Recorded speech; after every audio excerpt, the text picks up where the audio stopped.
Açdım qapını, evə girdim. Girəndə gördüm ki, xırıltı səsi gəlir. O 6-cı sinif şagirdi idi. Arzuları, planları, sabaha dair ümidləri olan bir uşaq. Abşeron rayonu Saray qəsəbəsində hər kəsi sarsıdan ağır hadisə baş verib. 11 yaşlı Dadaşzadə Tahir Tamerlanoğlu yaşadığı evdə dəm qazından boğularaq dünyasını dəyişib. O, 3 nömrəli tam orta məktəbin əlaçı şagirdlərindən biri olub. Hadisə evdə istifadə olunan İran peçi səbəbindən baş verdiyi bildirilir. İlkin məlumata görə Tahir evdə olarkən dəm qazının təsirinə məruz qalıb.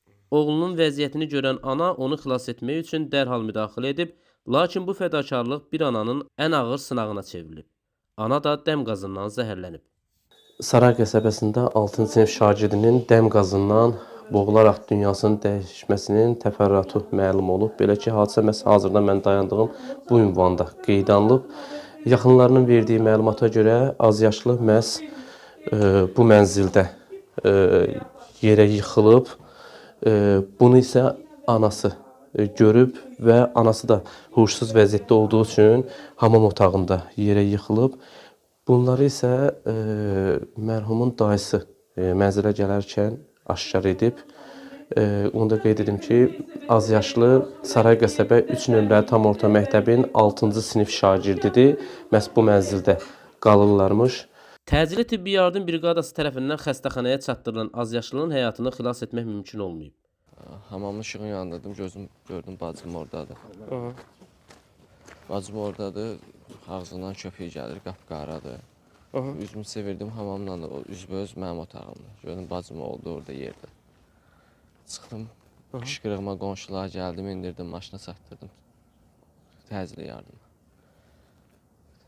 Təcili yardımda ki, sonra məlumat verdilər ki, uşaq dünyasını dəyişib, bacımı aparıblar Semaşkiyə. Uşaq keçinmişdi orada. Elə məlumat verdilər, hə. Neçənci sinif şagirdi idi? 6-cı. 6-cı sinif. Bildiyimiz qədərilə yaxşı əlaçı şagirdlərdən biri olub, məktəbdən elə dedilər. Musiqiyə də gedirdi, nağraya da gedirdi. Fəal uşaq idi, aktiv uşaq idi.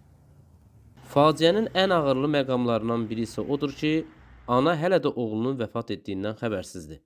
Məlumat üçün bildirək ki, Tahir ailənin tək övladı olub.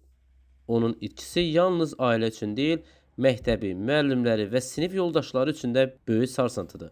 Dərsə gedən, gələcək üçün xəyallar quran bir uşağın həyatı bir anda yarımçıq qalıb. Hazırda faktla bağlı aidiyyatı qurumlar tərəfindən araşdırma aparılır. Nizam Rəsulov, Fərhad Ələkbərli, xüsusi olaraq Dinas TV üçün.